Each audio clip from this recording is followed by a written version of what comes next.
Hello नमस्कार। आप सभी का हार्दिक स्वागत है अनुकंपा अध्ययन में। हम देख रहे हैं क्वेश्चन पेपर और आज का हमारा क्वेश्चन पेपर रहेगा आपका दिसंबर 2019 का। तो चलिए शुरू करते हैं। आप सभी को पता होगा कि हम 45 तक ही प्रश्न करेंगे, उसके बाद अगले वीडियो में 45 तक के प्रश्न करेंगे। तो जितने भी यूजीसी नेट की तैयारी करने वाले विद्यार्थी हैं सभी जुड़ जाएं और एग्ज़ाम से पहले आप अपना मूल्यांकन करें। और ये आपका क्वेश्चन पेपर है, किस तरह से क्वेश्चन पूछे जाते हैं ये आपका एक जानकारी मिलता है क्वेश्चन पेपर से। तो चलिए शुरू करते हैं। कॉलरिज के अनुसार कल्पना दार्शनिक चिंतन का परिणाम नहीं है। कल्पना गायत्री प्रतिभा है, यही कवि की सृजनात्मकता है। कल्पना की मूल प्रकृति केवल अनुकृति परक है। कल्पना में वैज्ञानिक सुशृंखलता नहीं होती। तो नीचे विकल्प दिए गए हैं, उन सही विकल्प का चयन करना है।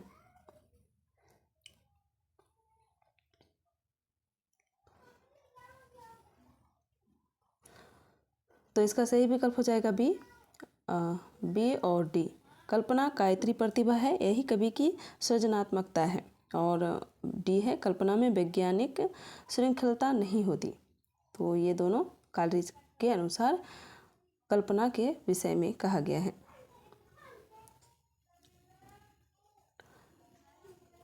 निम्नलिखित में से डायरी साहित्य है, तो इनमें से कौन सा डायरी साहित्य है, नीचे सही विकल्प में से चुनना है। तो इसका सही विकल्प हो जाएगा डी, ए प्रवासी की डायरी और सी दिल्ली मेरा प्रदेश। तो ये डायरी साहित्य हो जाएंगे। अरस्तु के विरेचन पद की व्याख्या विद्वानों ने किस अर्थों में की है? धर्मपरक, राजनीतिपरक, कलापरक, अर्थपरक। तो अरस्तु के विरेचन सिद्धांत विरेचन पद की व्याख्या विद्वानों ने किन अर्थों में की है?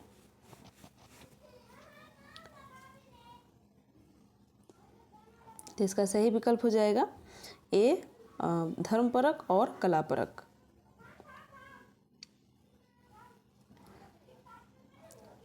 तो इनमें से बहुत सारे ऐसे क्वेश्चन हैं जो रिपीट हुए हैं, तो इसे ध्यान से देखते हुए चलें। जितने भी क्वेश्चन हैं बहुत इम्पोर्टेंट है हमारे लिए। मैं कहता हूँ आँखें देखी तो कहता कागज़ की लेखी, इस काव्य पंक्ति का आशय क्या है? तो ये भी प्रश्न आपका लगभग 2 से 3 बार रिपीट हुआ है। तो इस पंक्ति का आशय क्या है? प्रत्यक्ष ज्ञान और पुस्तकीय ज्ञान एक ही है। प्रत्यक्ष ज्ञान को ही पुस्तकों में लिखा जाता है। प्रत्यक्ष ज्ञान पुस्तकीय ज्ञान से हीन है। स्वानुभव शास्त्रीय ज्ञान से बड़ा है। तो इसका सही विकल्प हो जाएगा स्वानुभव शास्त्रीय ज्ञान से बड़ा है। इस पंक्ति का आशय हो जाएगा। और ये किसकी पंक्ति है? तो ये कबीरदास की पंक्ति है। तो ये ध्यान रखें, ये कभी आपको ऑनलाइन क्वेश्चन में पूछ लिया जाएगा। तात्विक दृष्टि से ना तो हम इन्हें कबीर को पूरे अद्वैतवादी कह सकते हैं और न एक ईश्वरवादी। कबीर से संबंधित यह विचार किसका है? हजारी प्रसाद द्विवेदी, रामचंद्र शुक्ल, राहुल सांस्कृत्यायन, माता प्रसाद गुप्त।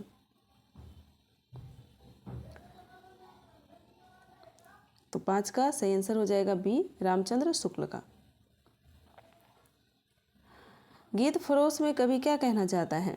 कवि के लिए सुनहरे अवसर बहुत हैं। दूसरों के मनमाफिक कविता लिखने और बेचने के लिए कवि विवश है। कवि पैसे के लिए गीत लिखता है। कवि ज्ञान और संवेदना से हीन होता जा रहा है। तो गीत फरोश में कवि क्या कहना चाहता है? तो इसका सही विकल्प हो जाएगा बी, दूसरों के मनमाफिक कविता लिखने और बेचने के लिए कवि विवश होता है।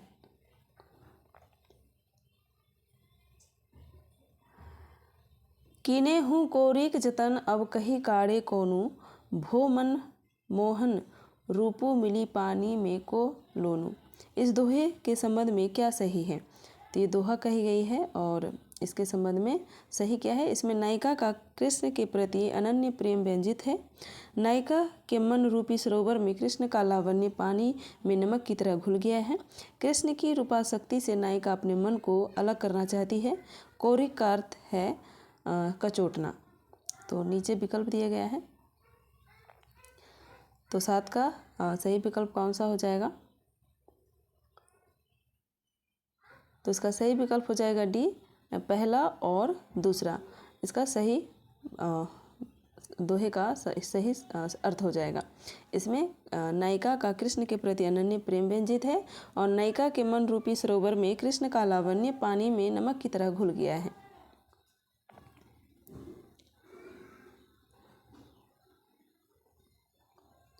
तो ये थोड़ा लंबा है, तो हम एक एक करके देखेंगे। अंधा युग के निम्नलिखित संवादों को उनके पात्रों के साथ सम्मिलित करें। तो यहाँ अंधा युग से संबंधित कथन और पात्र हैं, यानी संवाद और पात्रों से सम्मिलित करना है। तो देख लेते हैं कौन कौन सा संवाद किसका है।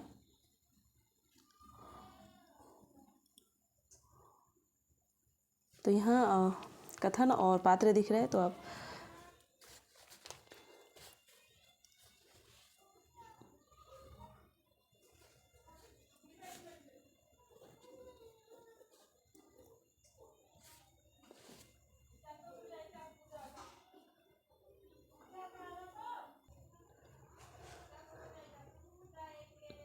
बद मेरे लिए नहीं रही नीति वह है अब मेरे लिए मनोग्रंथि। तो ये हो जाएगा आपका अश्वत्थामा। आज इस पराजय की बेला में सिद्ध हुआ झूठ थी सारी अनिवार्यता भविष्य की। तो ये किसका था? तो ये हो जाएगा आपका वृत्त याचक। अंतिम परिणति में दोनों जर्जर करते हैं पक्ष, चाहे सत्य का हो अथवा असत्य का। तो ये युत्सु के द्वारा कहा गया है। गूंगों के सिवा आज और कौन बोलेगा मेरी जय। तो ये हो जाएगा आपका धृतराष्ट्र। तो कौन कौन सा विकल्प आता है? तो चौथा, पहला, दूसरा और तीसरा। तो देख लेते हैं विकल्प। तो चौथा आपका एक ही में दिख रहा है, सबसे पहले सी नंबर में ही पहले चौथा, दूसरा, पहला, दूसरा, तीसरा। तो इसका सही विकल्प हो जाए।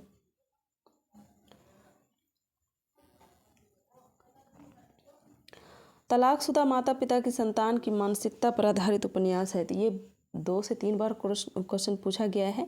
अगर आप अभी तक जितने भी हमने प्रीवियस क्वेश्चन पेपर करवाए हैं आप उसे अच्छे से देखे होंगे, तो ज़रूर पता चलेगा आपको कि कितनी बार, लगभग 2 से 3 बार ये क्वेश्चन पूछ लिया गया है। कुछ क्वेश्चन होते हैं जो बार बार रिपीट होते रहते हैं, तो इसे ध्यान में रखते हुए चलिएगा। वो क्वेश्चन आपके लिए बहुत इंपॉर्टेंट है। तो इसका सही आंसर क्या हो जाएगा? तो आपका इसका सही आंसर हो जाएगा आपका बंटी। नीत्शे का संबंध किस विचारधारा से है? मनोविश्लेषणवाद से, उत्तर आधुनिकतावाद से, मार्क्सवाद से, अस्तित्ववाद से। तो नीत्शे का संबंध किस विचारधारा से है? तो इसका सही विकल्प हो जाएगा डी, अस्तित्ववाद से।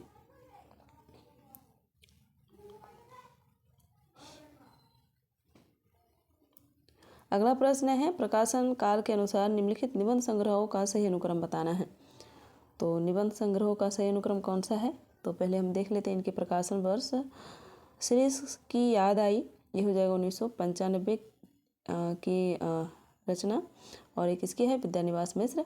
अर्धनारीश्वर 1952 में, लास्ट का जो साल है वर्ष वही लिख रही हूँ, तो इसे समझें। अर्धनारीश्वर, और किसका निबंध है? विष्णु प्रभाकर का।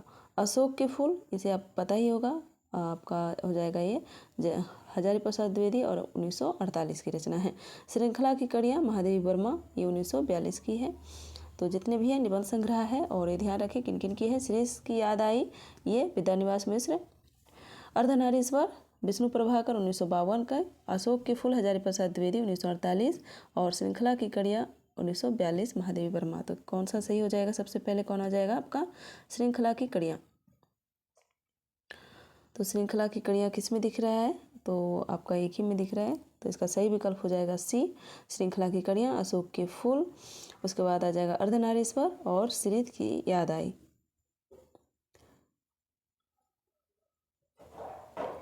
बिंब के अनिवार्य तत्व हैं, तो बिंब के कौन कौन से तत्व हैं? विवरणात्मकता, कल्पना, सपाट बयानी, यंत्रीयता।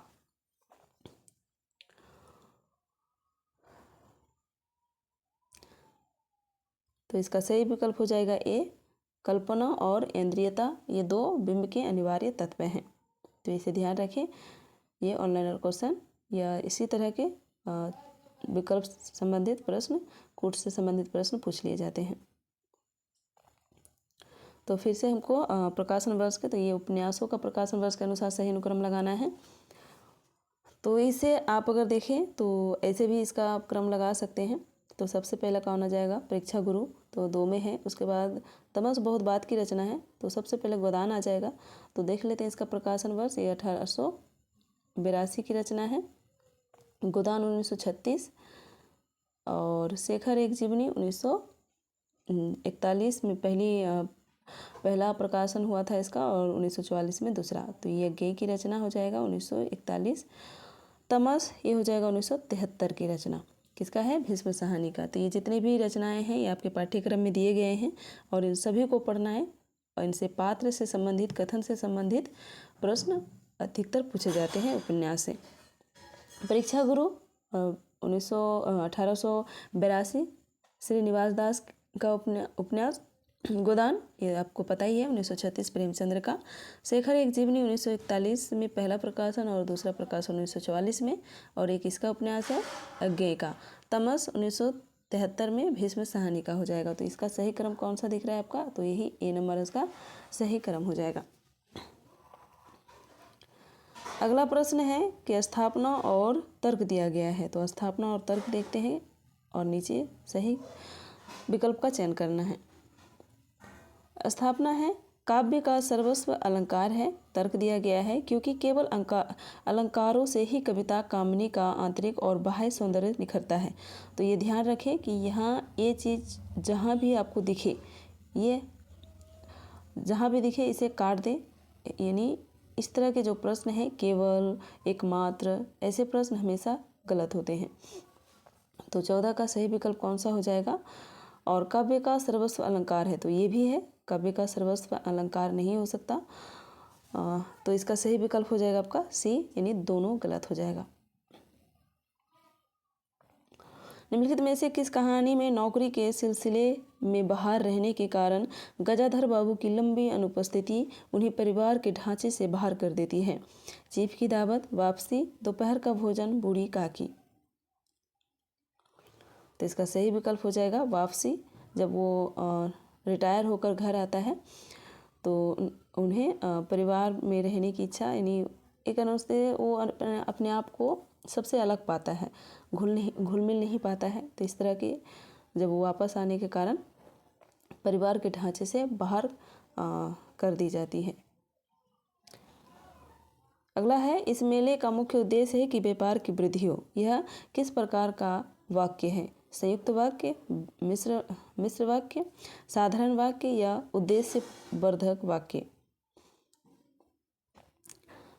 तो ये व्याकरण से, हिंदी भाषा से संबंधित प्रश्न आ गया है। तो ये बहुत आसान प्रश्न है। तो 16 का सही विकल्प कौन सा हो जाएगा? तो इसका सही विकल्प हो जाएगा बी, यह मिश्र वाक्य है। इस मेले का मुख्य उद्देश्य है कि, इस तरह का अगर प्रश्न आता है जहाँ है कि और वगैरह, तो व्यापार की वृद्धि हो, तो इस तरह में मिश्र वाक्य आ जाएगा। अगर आप 2020 से पहले का क्वेश्चन पेपर देखेंगे तो उसमें स्थापना, तर्क, कथन से संबंधित ज़्यादातर प्रश्न पूछे जाते हैं। 18 जून 2024 का अगर आप क्वेश्चन पेपर देखेंगे तो उसमें एक भी स्थापना, तर्क या कथन 1, कथन 2 से संबंधित एक भी प्रश्न नहीं थे।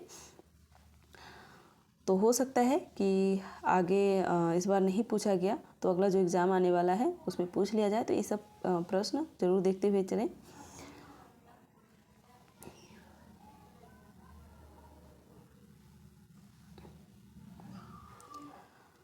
स्थापना है, दलित चिंतन और साहित्य में अभिव्यक्त मनुष्य गांधी का हरिजन ही है।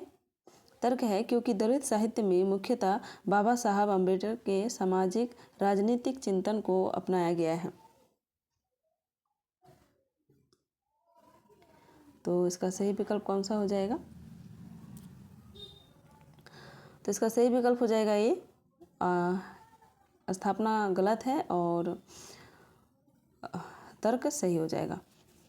दलित चिंतन और साहित्य में अभिव्यक्त मनुष्य गांधी का हरिजन ही है, तो बिल्कुल नहीं। तो ये आ गया आपका काव्य कृति को सही क्रम लगाना है। तो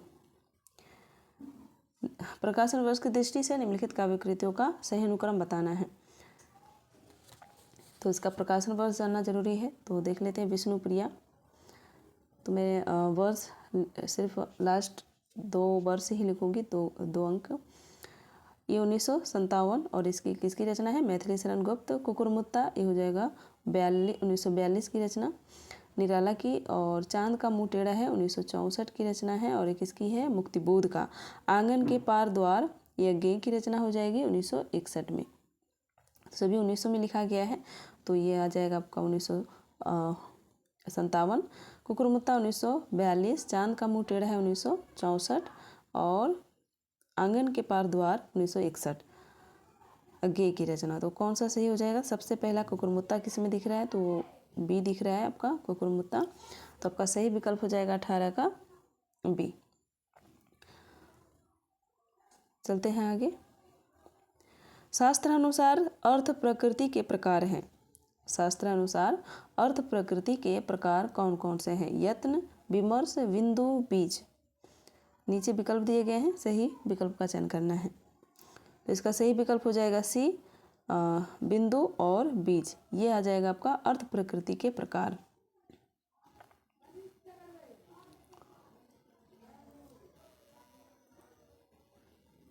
तो विकल्प नहीं दिख रहे हैं तो देख लेते हैं। अंधेरे में कविता से संबंधित कौन सी टिप्पणियाँ रामविलास शर्मा की हैं? तो अंधेरे में जो कविता है उसके संबंध में रामविलास शर्मा ने कौन कौन सी टिप्पणियाँ लिखी हैं? अंधेरे में कविता की मूल समस्या ये है कि मध्य वर्ग का बुद्धिजीवी सर्वहारा वर्ग से तादात्म्य कैसे स्थापित करे। बी, कवि मुक्तिबोध के लिए अस्मिता की खोज व्यक्ति की खोज नहीं बल्कि अभिव्यक्ति की खोज है। मुक्तिबोध के काव्य संसार की पटभूमि असंदिग्ध रूप से ऐसी शासन व्यवस्था है जो निहायत चालाक होने के साथ ही बेहद आतताई है। मुक्तिबोध की मुख्य समस्या है अपना वर्ग छोड़कर दूसरे वर्ग के साथ तादात्म्य स्थापित करना। तो विकल्प देख लेते हैं।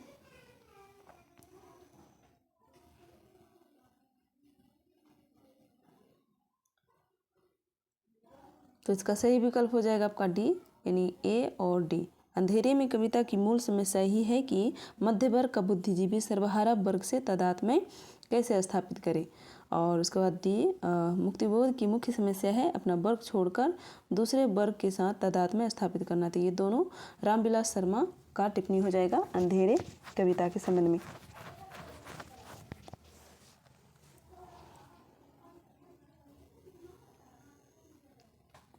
अगला प्रश्न है, पोर्ट विलियम कॉलेज के हिंदुस्तानी के प्रथम प्रोफेसर कौन थे? तो हिंदुस्तान के प्रथम प्रोफेसर कौन थे?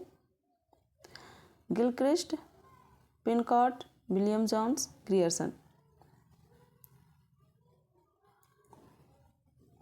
तो इसका सही विकल्प हो जाएगा गिलक्रिस्ट।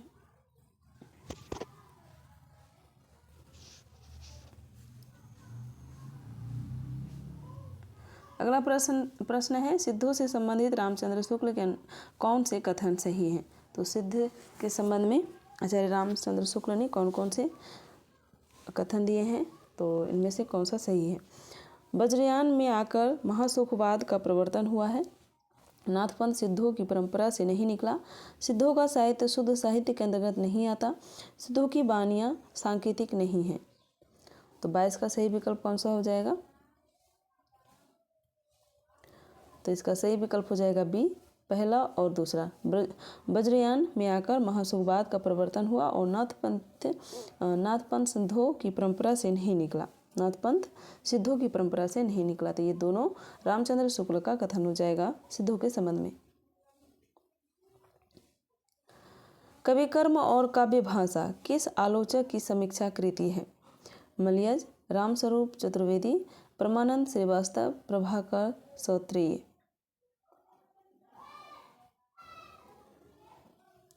तो 23 का सही विकल्प हो जाएगा आपका सी, परमानंद श्रीवास्तव। अगला प्रश्न है, रामविलास शर्मा कृत महावीर प्रसाद द्विवेदी और हिंदी नवजागरण का प्रकाशन काल कब है? क्या है?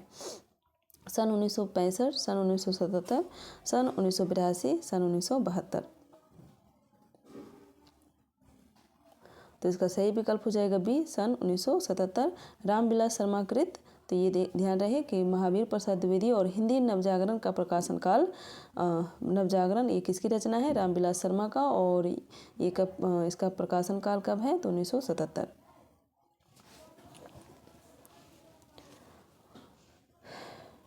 अगला प्रश्न, निम्नलिखित में से गीति नाट्य है, तो इनमें से कौन सा गीति नाट्य है? अग्निलिक, उन्मुक्त, नेपथ्य राग, त्रिशंकु। तो इसका सही विकल्प हो जाएगा बी, पहला और दूसरा, अग्निलिक और उन्मुक्त, ये दोनों गीति नाट्य हो जाएंगे, यानी नाटक जो गीतों के द्वारा प्रदर्शित की गई हो।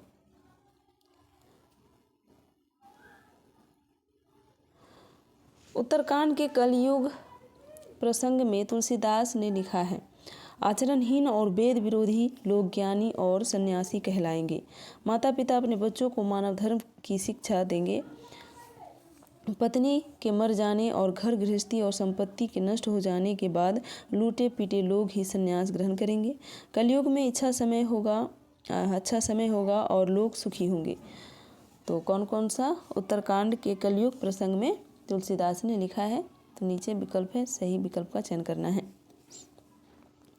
तो इसका सही विकल्प हो जाएगा ए और सी, आचारहीन और वेद विरोधी लोग ज्ञानी और सन्यासी कहलाएंगे। पत्नी के मर जाने और घर गृहस्थी और संपत्ति के नष्ट हो जाने के बाद लूटे पीटे लोग ही सन्यास ग्रहण करेंगे। तो ये दोनों सही हैं, हो जाएंगे। किस विद्वान ने कहा था कि बुद्धदेव के बाद भारत में सबसे बड़े लोकनायक तुलसीदास थे? Camille Bulcke, George Grierson, William Jones, William Carey. तो इसका सही विकल्प हो जाएगा आपका ग्रियर्सन।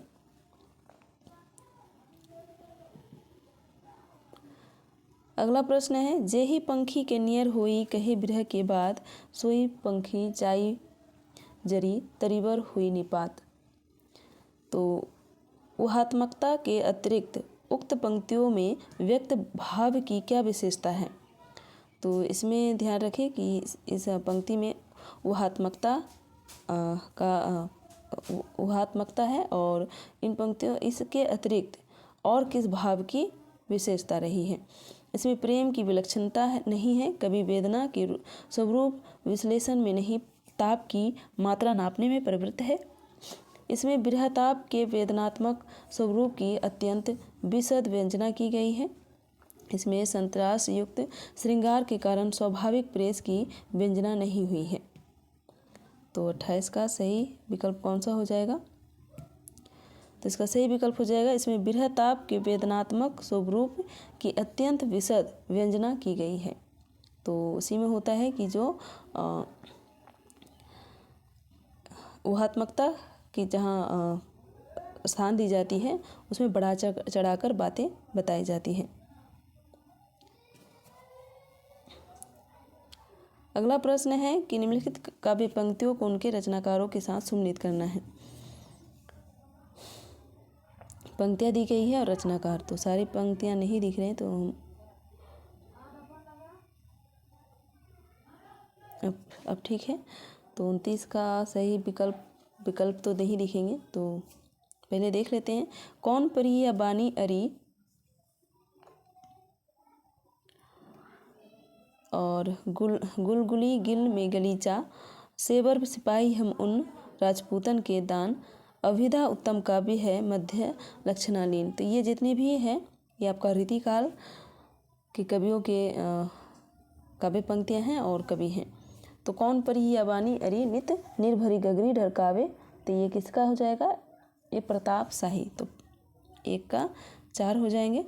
गुलगुली गिल में गलीचा, बी का क्या हो जाएगा, ये हो जाएगा आपका ए पद्माकर यानी बी। सेवर सिपाही, ये ठाकुर की हो जाएगा। अभिधा लक्षण अभिधा उत्तम काव्य है, तो ये हो जाएगा आपका देव। तो इसका सही विकल्प कौन सा हो जाएगा, चौथा, सबसे पहले चौथा, उसका बाद दूसरा, तीसरा और लास्ट में आ जाएगा पहला। देख लेते हैं किस में है। तो इसमें भी आपका एक ही विकल्प में दिख रहा है बी, चौथा, सबसे पहले ए का चौथा हो जाएगा और उसके बाद दूसरा, तीसरा और पहला। तो इसका सही विकल्प बी हो जाएंगे। अगला प्रश्न है, रचनाकाल की दृष्टि से निम्नलिखित कवियों का सही अनुक्रम बताना। तो ये जितने भी कवि हैं रीतिकाल के कवि हैं और इनका सही अनुक्रम लगाना है। तो पहले इनके जन्मकाल देख लेते हैं। केशवदास, ये 1555, बिहारी 1595 और भूषण ये हो जाएगा 1613, सेनापति ये हो जाएगा आपका 1649। तो सबसे पहले कौन आ जाएगा, तो बिहारी, केशव, तो ये आपका एक में ही सही अनुक्रम दिख रहा है, तो आपका सही विकल्प ए ही हो जाएगी। अगला प्रश्न है स्थापना और तर्क से संबंधित। स्थापना है, भारतेंदु युग में मध्यकालीनता और आधुनिकता का द्वंद्व है। तर्क है, क्योंकि उस समय का भारतीय समाज संक्रमण के दौर से गुजर रहा था। तो नीचे विकल्प दिए गए हैं, सही विकल्प का चयन करना है। तो भारतेंदु युग में मध्यकालीनता और आधुनिकता का द्वंद्व था, तो बिल्कुल सही, ये सही हो जाएंगे। अगर आप देखें तो रीतिकाल के बाद भारतेंदु युग आता है, तो वही बोल रहे हैं इसमें कि भारतेंदु युग में मध्यकालीनता और आधुनिकता का द्वंद्व है। तो रीतिकाल और भक्तिकाल मध्यकाल के अंतर्गत आते हैं। अगर आपने हिंदी साहित्य का काल विभाजन देखें तो पूरे हिंदी साहित्य को 3 भागों में बांटा गया है, आदिकाल, मध्यकाल और आधुनिक काल। मध्यकाल के अंतर्गत भक्तिकाल और रीतिकाल आते हैं। तर्क है, क्योंकि उस समय का भारतीय समाज संक्रमण के दौर से गुजर रहा था। तो बिल्कुल, अगर रीतिकाल में देखें तो उसमें सिर्फ व्यसंधि का ही यानी, तो चले इसका ये भी सही हो जाएगा। तो इसका सही विकल्प हो जाएगा बी, दोनों सही। अगला है स्थापना और तर्क। तो इसमें स्थापना क्या कह रहा है, जैसे विश्व में विश्वात्मा की अभिव्यक्ति होती है, वैसे ही नाटक में रस की। तर्क है, क्योंकि संघर्ष की नाट्य स्थितियों में ही रसास्वादन की प्रक्रिया विकसित होती रहती है। तो नीचे विकल्प है, कौन सा विकल्प सही हो जाएगा, तो इसका सही विकल्प हो जाएगा ए और आर दोनों सही।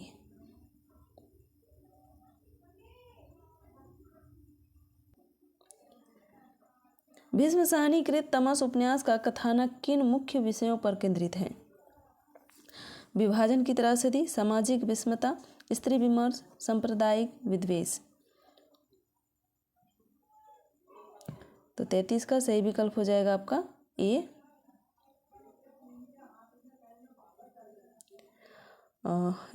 तो तमस का मुख्य विषय क्या है, विभाजन की त्रासदी और सांप्रदायिक विद्वेष।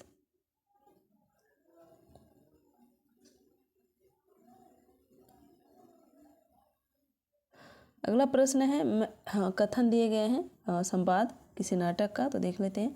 मैंने भावना में एक भावना का वर्णन किया है, मेरे लिए वह संबंध और संबंधों से बड़ा है। मैं वास्तव में अपनी भावना से प्रेम करती हूँ, जो पवित्र है, कोमल है, अनस्वर है। यह संवाद किस पात्र का किसके प्रति है। तो ये आषाढ़ का एक दिन नाटक से लिया गया है और एक किस पात्र का है। तो इसका सही विकल्प हो जाएगा, जो कि आपका अगर आप क्वेश्चन पेपर में देखें तो एक विकल्प इसका सही विकल्प गलत दिया गया था और इसका सही विकल्प हो जाएगा आपका मल्लिका का अंबिका के प्रति, सॉरी प्रति नहीं होगा, मल्लिका अंबिका से कहती हैं।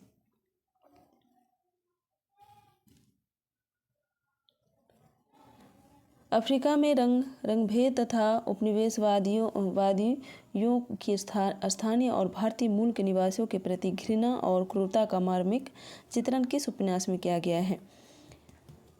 तो इसका देख लेते विकल्प। पहला गिरमिटिया, जुगलबंदी, परिशिष्ट, तीसरी सत्ता। तो इसका सही विकल्प हो जाएगा आपका पहला गिरमिटिया, और एक इसकी रचना है। तो ये हो जाएगा आपका गिरिराज किशोर के द्वारा रचित ये नाटक है। अगला क्वेश्चन, रचनाकाल के अनुसार निम्नलिखित कवियों का सही क्रम। तो ये आपका जितना भी हो जाएगा आदिकाल के कवि हैं। तो ये ध्यान रखें कि सरहप्पा आपका सबसे पहला आ जाएगा, और इसमें सरहप्पा किस में है? तो ए और डी में। तो ए और डी ही सही होंगे। उसके बाद आपका सरहप्पा के बाद कौन आ जाएगा?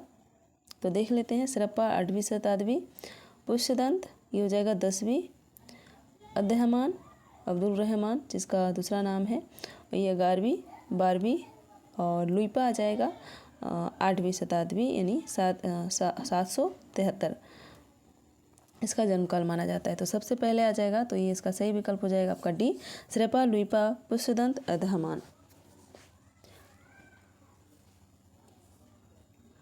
अगला है, इनमें से कौन से अलंकार सादृश्य मूलक है? विभावना, व्यतिरेक, उत्प्रेक्षा, असंगति। तो सादृश्य मूलक अलंकार कौन कौन सा है? तो इसका सही विकल्प हो जाएगा सी, व्यतिरेक और उत्प्रेक्षा, ये सादृश्य मूलक अलंकार हैं। अगला प्रश्न, भाषा ठीक करने से पहले मैं मनुष्य को ठीक करना चाहता हूँ, समझे। प्रस्तुत संवाद चंद्रगुप्त नाटक के किस पात्र का है?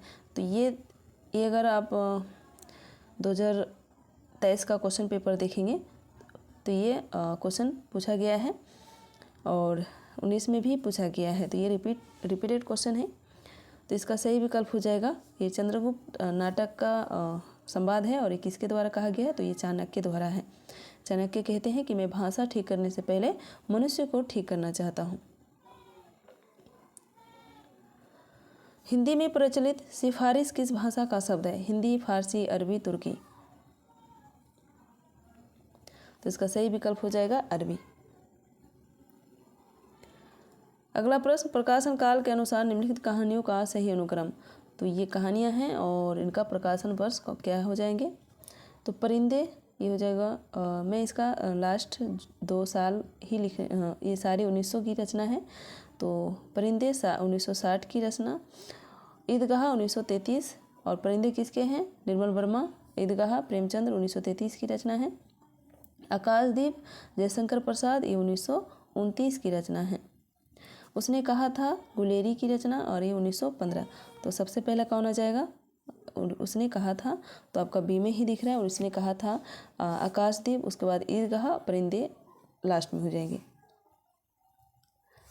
और ये सारी कहानियाँ आपका पाठ्यक्रम में दिया गया है, निर्धारित पाठ्यक्रम में कहानी आपको पढ़ना है।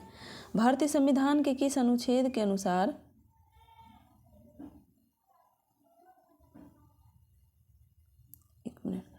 चलो ठीक है, भारतीय संविधान के किस अनुच्छेद के अनुसार उच्चतम न्यायालय तथा उच्च न्यायालय में सब कार्यवाहियाँ अंग्रेजी भाषा में होगी? तो कौन सा अनुच्छेद के अनुसार? 343, 344, 346, 348। तो इसका सही विकल्प हो जाएगा अनुच्छेद 348 में। तो अनुच्छेद एक बार पढ़ लीजिएगा ज़रूर, इससे अक्सर प्रश्न पूछ लिए जाते हैं। निम्नलिखित में से व्यंग्य रचना कौन सी है? भूलने के विरुद्ध, जीप पर सवार इल्लियाँ, अपनी अपनी बीमारी, निषाद बांसुरी। तो इसका सही विकल्प हो जाएगा डी, जीप पर सवार इल्लियाँ और अपनी अपनी बीमारी, ये दोनों व्यंग्य रचनाएं हो जाएंगे। अगला प्रश्न, निम्नलिखित आचार्यों का सही अनुक्रम कालक्रम के अनुसार चुनना है। तो रुयक ये 12वीं सदी, उसके बाद कुंतक ये 10वीं 11वीं सदी की आ जाएंगे।